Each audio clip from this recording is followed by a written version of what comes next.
What's going on, guys? John here with MachMotorsport, and today we are in the Del Sol heading to Toronto Motorsports Park. As a matter of fact, I'm about 5 minutes away from the entrance, and I love this track because it's like my backyard track. It literally is about a 35-minute drive from my house, which makes it super convenient for me to just go out on a weekday, on a weekend, whatever, pay, $100, couple $100, and rip around the track and get an opportunity to shake down the car.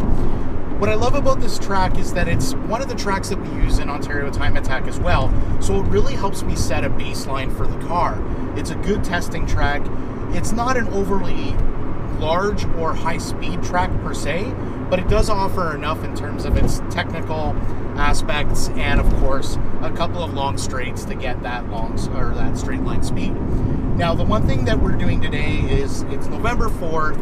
It's the end of the season. We're going to put the Del through its paces and just try to get a baseline run before we put it away for the winter. Not really sure what we're going to do with the vehicle over the winter yet.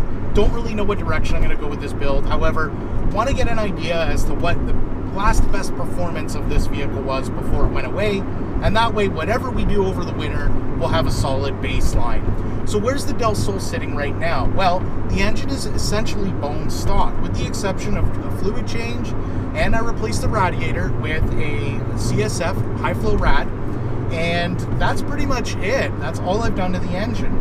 The suspension, however, we've done a little bit more there. We've got hard race lower control arms, hard race rear camber arm, hard race front camber adjustment arms, and we've also got a Progress suspension. I believe it's a 24 or 25 mil rear bar with the lower chassis support. And then as far as the tires and wheels, we've got 15x8 Enkei RPF 1s on or wrapped with Advan A052 rubber. Super sticky setup. I really love it.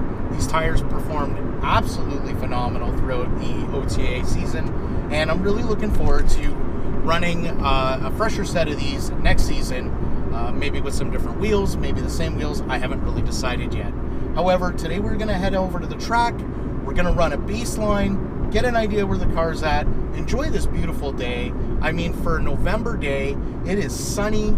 There's very, very, very few clouds in the sky, and it's about 20 degrees out. So this is a great day for lapping, and I'm really hoping that we're going to be able to put down a pretty decent time. The last time we were out at this track with Ontario Time Attack, the Del Sol was able to do a 1:31, I believe. So I'll have to double check the time. I'll post it. In any event, the goal today is to really get into the sub 130s.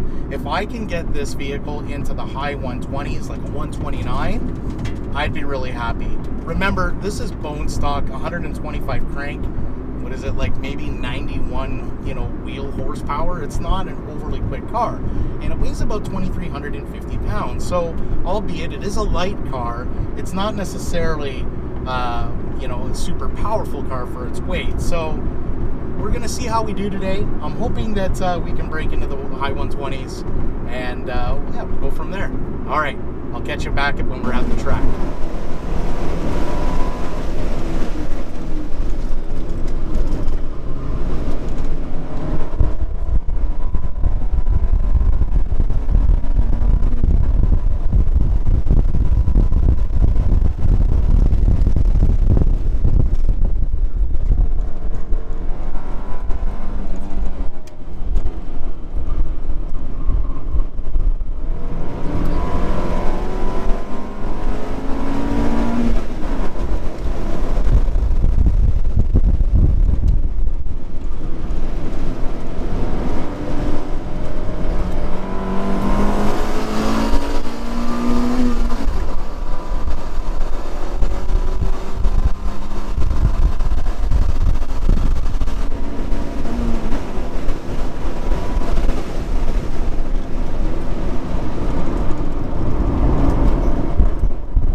2000 drivers.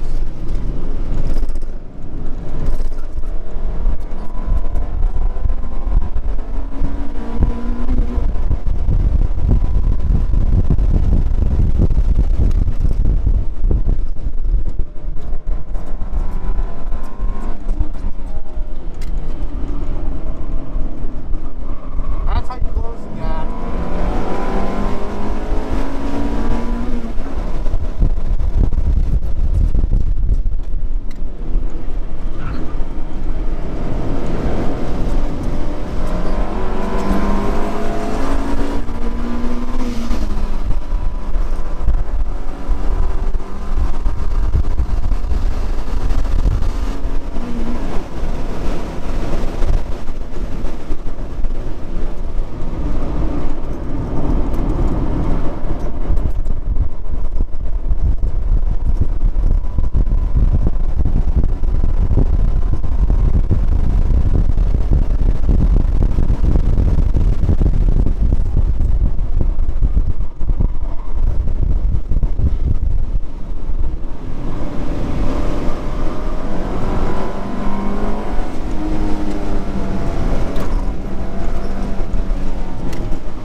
right, everybody, that is a wrap. We just finished up at TMP, Toronto Motorsports Park. The Del Sol performed flawlessly. I can't even begin to describe how just impressed I am with this car. This car always impresses me. I have yet to be disappointed by it. Knock on vinyl. Yeah, so last time I was at TMP with OTA, I believe I did a 132, I want to say like a 132.1. And, you know, again, bear in mind, this is essentially a bone stock Del Sol with some suspension mods and some sticky rubber. By no means is this thing incredibly quick. I'm relying on basically almost all driver mod here to try to wheel this thing around, and I am blown away with how this thing performed. So the track was, it took a while to evolve a little. It's, even though it's a nice sunny day and it is warmer out today, the asphalt was taking some time to get up to temperature. It definitely wasn't the, you know, the warmest in terms of the actual track surface. So the tires were taking a little bit of time to come to temperature. And as the session progressed and the day progressed today, the track was evolving really well. And everybody's times were improving. So early on, I was doing about 134s, and I was really concerned that either A, maybe something was up with the car.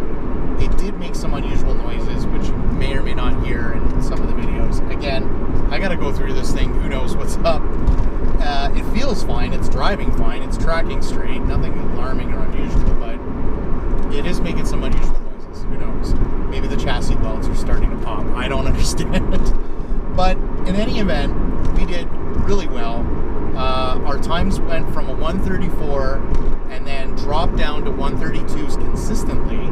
And so I was pretty happy with that. I said, okay, we're about as quick as we were back at the last time attack event there. You know what? I'm happy with this, considering it was a warmer, much warmer day when we were in time attack. The tires were fresher. The track was, you know, probably a lot better surface temp. So I was content, being, you know, the conditions weren't quite the same today, to be able to, you know, to at least match that time.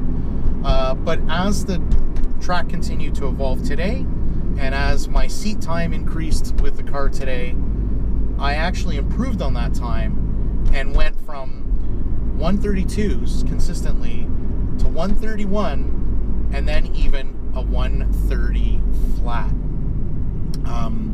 which I am super pumped about.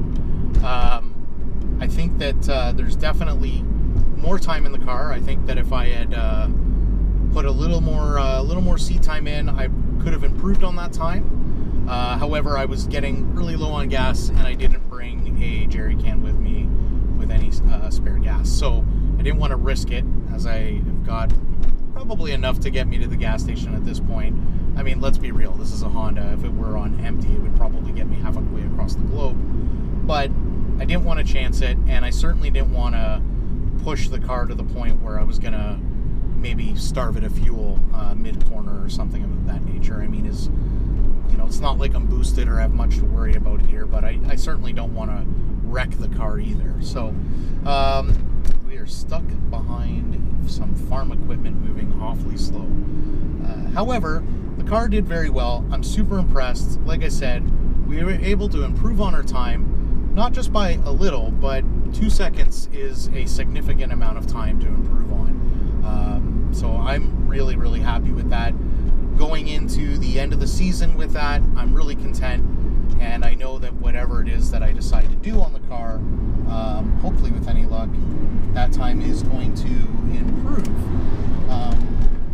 And we are going to not only improve on that time, but we are going to also just, you know, get the car to a much better point. Not that the car is terrible, but I think that I basically bought the car, threw some parts in it, and then took it to the track. I would really like to dive into it a little bit more and just make sure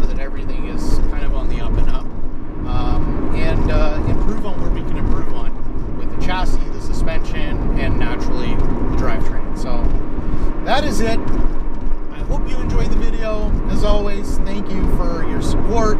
Thanks for watching. Thanks for your comments. Yeah, stay tuned. The winter is coming. The winter build is going to definitely start soon. And of course, I'm going to document and record all of that for you guys. And I hope you enjoy that as well. And until the next time,